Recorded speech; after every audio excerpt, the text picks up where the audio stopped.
But if they put a new face on a bad idea, we will recall that leader and the next leader and the next leader until they listen to the people of British Columbia. Thank you, Bill. And thank you folks all for coming tonight. Again, as I say, this is a great crowd, all things considered, without an organizer. So I'm going to tell you a little bit here. I'm going to take about 10 minutes and tell you a little bit about how we're going to do the petition and what our strategy is to defeat the tax, so you can get a big picture. And if anybody wants to come in and sit down, feel free. It's a good time to take a break, so go ahead.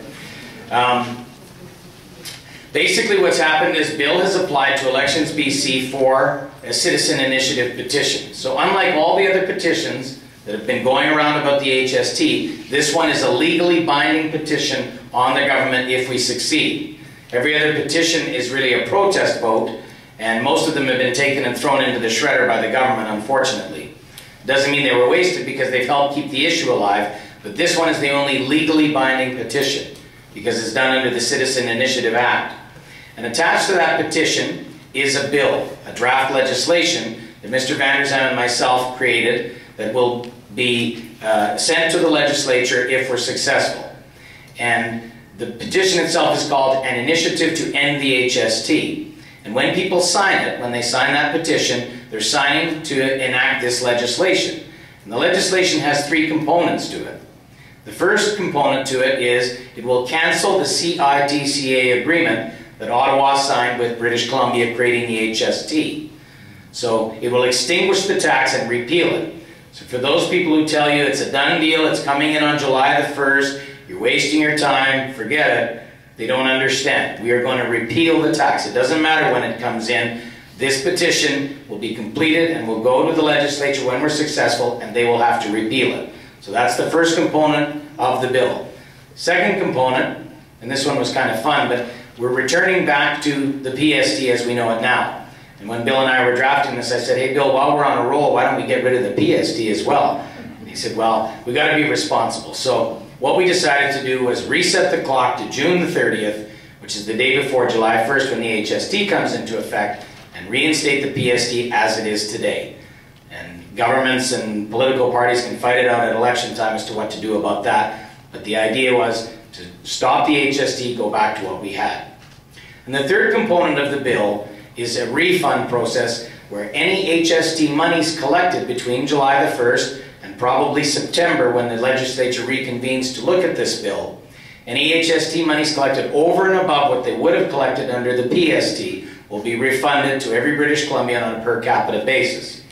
So if they collect $400 million in HST extra, and there's 4 million of us, they'll get a check for $100.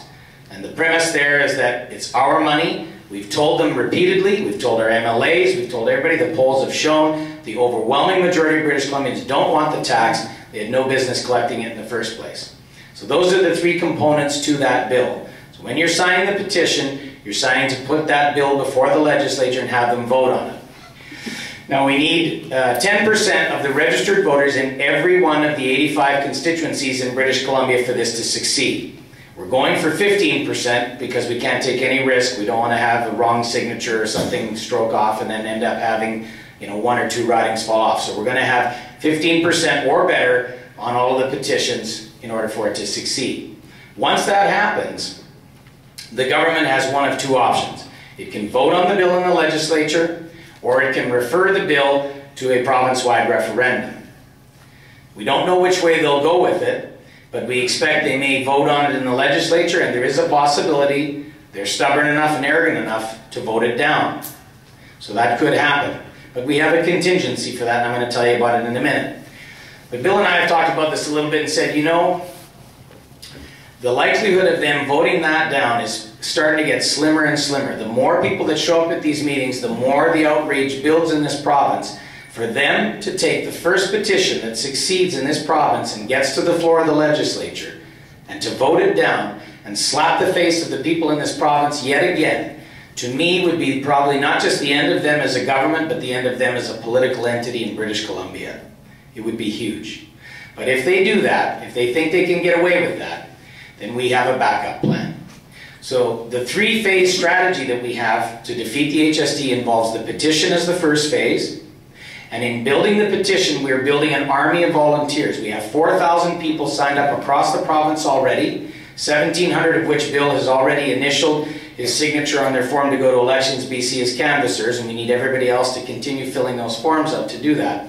But by the time we finish the petition, we hope to double that number. So we've got 8,000 or 10,000 people in our database as an army of volunteers. So the second phase of this initiative will be, if they vote it down, we will begin recall campaigns. Now recall allows any riding that you have to conduct a recall. It's 40% of the registered voters, and the MLA is automatically recalled. There's no other process, there's no vote, they're gone. With a huge army like this, we would be able to do that.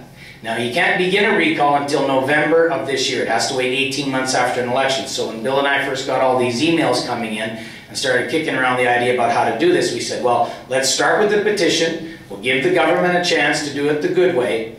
And if they don't do it the good way, then we'll do it the tough way. We'll recall them. So that can begin in November anyway. So the petition will finish sometime in July, early July. And then they'll vote on it in September. If they vote it down, within 2 months we will mobilize and begin recalls. Now, it would only take a recall of 7 MLAs to turn the government. They have a 13-seat majority right now, 7 MLAs to the other side, and you have a new government. But we may not even need to do that. We might only have to recall one person, one MLA, the Premier himself. And that might shake up their apple cart pretty good. And we have a third component that we're working on that it's going to take a little bit more finesse and a little bit more work, but when all these emails came in to Bill and he started sending them to me to help him answer, I had to read them. And I said to Bill, I've noticed that we've got about 4 or 5 emails have come in from lawyers. Lawyers all across the province, unknown to each other, just coincidentally writing in and saying what Bill said earlier, which is the tax is illegal. It violates Section 92 of the Constitution, which says only the legislature, not even the government or the Premier or finance minister, but only the legislature can set and collect a direct tax in British Columbia for the raising of a provincial revenue.